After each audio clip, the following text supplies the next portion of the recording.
The new National Defense Authorization Act eliminates the Chief Management Officer job at the Defense Department. It instructs the Pentagon to distribute the CMO's duties to other offices. Beth McGrath is Managing Director at Deloitte Consulting. She's former Deputy Chief Management Officer at the Pentagon. Beth, welcome. Thanks for coming on the program. The DCMO, when you occupied that job, was equivalent to what Lisa Hirschman's doing now. The legislation sounds simple. Distribute those responsibilities as the OSD decides. I can't imagine that it's nearly that simple. Well, unless the department has changed dramatically since I left, it is certainly not simple. And I think those who were part of the office formerly referred to as AT&L could attest to that fact. And to your point, it's it's functions, it's organizations, it's people, all while you're trying to maintain a sense of forward progress as it relates to reform efforts. What does one do to try to decide where the various responsibilities of the CMO office go? How does one categorize this probably makes the most sense here, this probably makes the most sense here?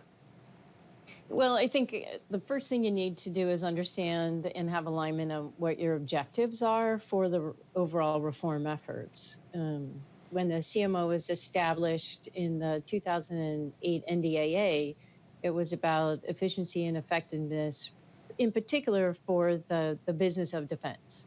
And so you're looking at optimization of the business. And so I would say starting with alignment in terms of what those objectives are, and then figuring out, where do those functions, organizations, and people, where they're best suited to align to achieving the objectives.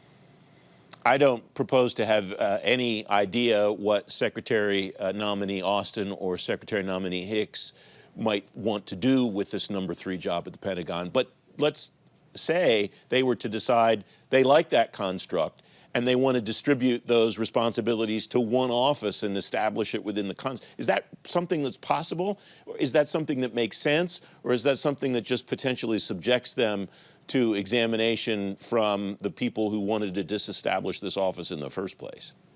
Yeah, well, I think, the letter of the law and the spirit of the law are, I think, need to be aligned here in terms of, I think the Congress, certainly the legislative and executive branches, still want to achieve transformation and reform at the department. There's still, a lot of runway to be had, and so I think what they need to do is figure out, what aligns to the objectives that they've got identified, identify what the strategic priorities are, really get skin in the game from across the department. As you know, it's a really big place, and to have one person or one organization responsible for enterprise-wide reform, isn't really achievable at defense. And so it needs to be, it's a team sport, no matter how you organize it. And so I feel like they'll need to assess, what's working, what's not, what with the team they bring in, how do they engage them, what skin in the game do they have,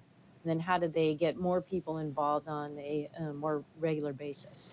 You alluded to the ATL disestablishment breakup, whatever you want to call it, a couple of years ago, and that was where I wanted to go next. How does the whatever happens to the CMO office, whatever you want to call it, breakup or whatever, how does that connect with all of these other changes that are happening at the OSD level?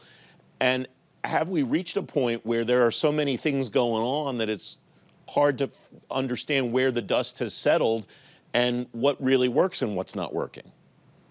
Yeah, and that's why I'm sort of harping on this sort of alignment of what your objectives are. I mean, in a sporting event, it's to, we all know what the objective is. It's to score more points and win. That's what winning is, right? And here, what we need to do is make sure we understand what the objectives are and then what role every office plays.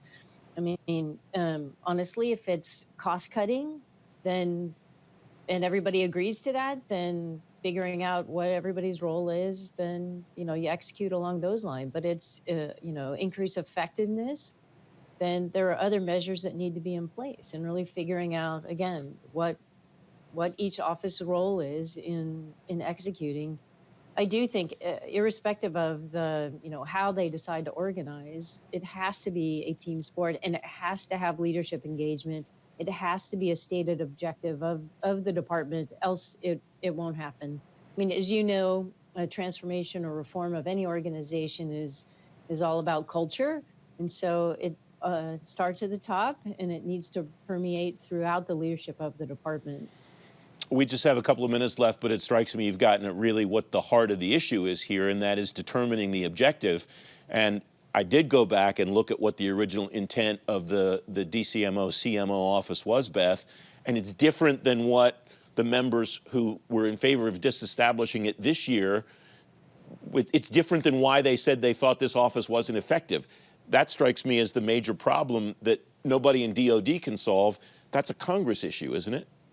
Well, I think it gets back to alignment. I talk about alignment certainly within the department to achieve the objectives. I mean, certainly it's a big place, and I worked very, very closely with the CMOs of the military departments and with the OSD elements to make sure that we were all aligned. I think the same needs to happen between the executive branch and the legislative branch. So, we eliminate or at least reduce the ambiguity around what the objectives are and what winning means here.